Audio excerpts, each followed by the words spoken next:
everybody will have a bucket.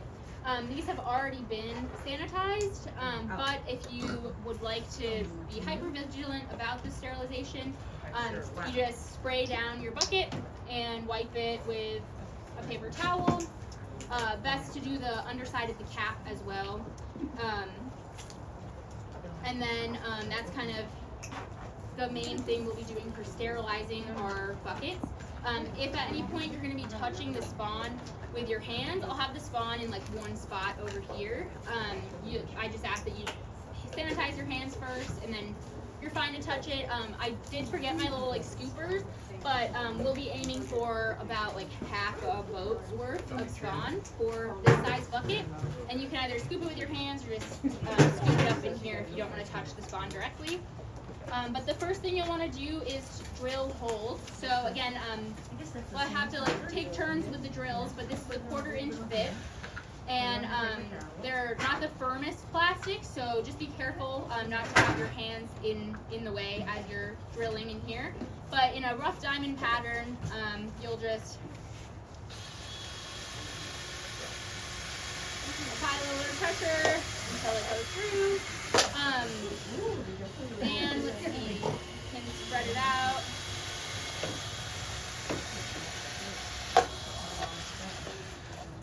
And kind of work your way around.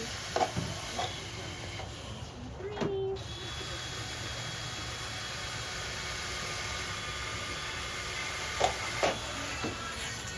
So like, I'd say about 6 holes are good.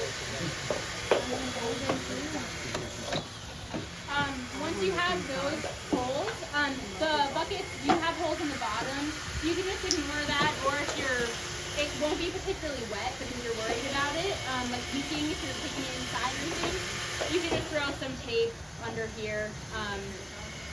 But for each of the holes along the sides, you'll be making little kind of filtration windows that they can breathe through. And for that, you just cut little swaths of paper towels.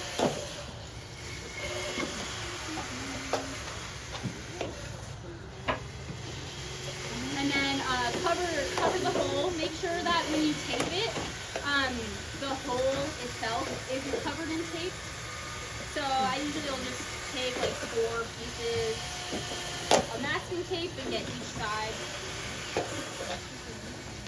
You want each side taped so that all the sides are sealed. Once that's sealed, you're ready to start like layering. So if people wouldn't mind just pausing with the drilling real quick, just because it's a little loud. Once the windows are all like kind of attached, you can grab some straw and some spawn. I'll break up the spawn into here and have an example of like how much you'll need for your bucket. But the straw itself, if you want it like extra chopped, there's a bunch of scissors around. You can cut it into smaller bits if you'd like, or you can just shove it as is into the buckets. You want about 1 inch layered in here, and then you sprinkle some of your spawn, and then you add more straw, and then you sprinkle some more spawn, and then you add more straw until it's up to the top, and then you'll cap it. If you want to reuse the things, you can label it with a piece of tape, or you can label right on there. Recommend putting today's date and then the variety that we're using, just for your records, and then follow the instructions on the take-home kit, and you'll be like good to go. And like I mentioned before, you can do this in a variety of containers. This is probably the smallest I would recommend going, and then you can go pretty large as well. Some people do like huge drums and stuff too. Do you have to sterilize it in between growths? Like say if it stopped growing and then you want to start another set, could you start another set without re-sterilizing? That's a good question. You should re-sterilize, and the substrate that's in here has already been like colonized and the nutrients have been depleted, so you would take that out and you can like throw it away or compost it. Some people like to add it to their garden beds.